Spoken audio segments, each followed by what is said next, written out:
I made it to Crete. I did shoot a couple of shots this morning, like 4 o'clock and 5 o'clock this morning with my phone. I'll see if they fit in the film. I ended up sleeping on the floor of the port car park, hidden behind some hire cars for a couple of hours. Better that than sitting in a McDonald's drinking crap coffee. The boat arrived at 4 o'clock in the morning, so I'm sleeping here behind the hire cars in the port car park. Well, I had a bit of a sleep, but there's a big wind and there's loads of cans and rubbish rattling around, and it's 6:30. Another ship has just arrived and I'd say I'm going to get up. So it's quite early, and this is not a day's cycling. This is just 2 or 3 hours, because I'm fairly sure I'm going to get on another boat tonight and go straight back to the mainland, because this trip has turned into a bike trip of discovery, and I want to go cycling and I want to make the most of the weather window, because winter is coming. It's kind of spectacular, isn't it?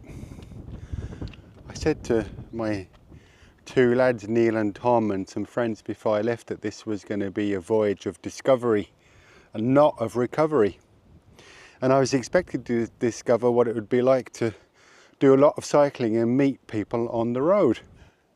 But it didn't work out that way. Yeah, I certainly discovered about cycling. I think I did a lot more cycling than I thought I'd do. I was expecting to do 3,000 kilometers to Istanbul, and then I was thinking I'd fly home or fly somewhere else.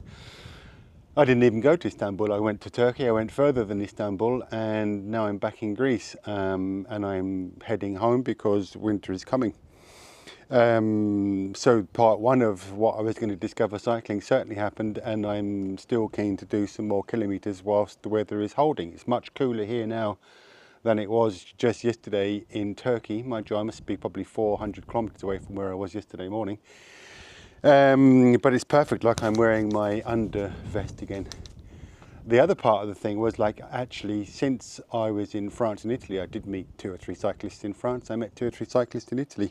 But since I left, I went all the way through Slovenia, Serbia, Croatia, and I got all the way to North Macedonia before I met Martin and John, and 2 lovely guys. I'm very happy to have met them. And last night on the boat, I met a guy from Yorkshire who stayed on the boat and is now heading to Athens, and he's heading up the Velo 8. I'm in Crete. I'm not going to stay here. This is fantastic, isn't it? It's beautiful, but I don't know.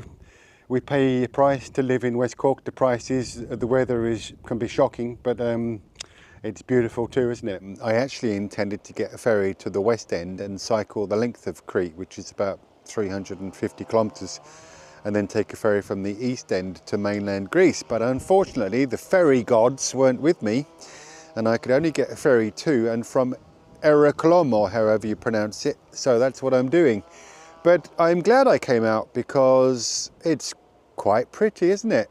Well, that black van there is the local vegetable and fruit man, and believe it or not, Laura, it's the first bananas I've bought since Izmir in Turkey, and the bananas I bought in Izmir in Turkey were disgusting and I couldn't eat them. I actually left them.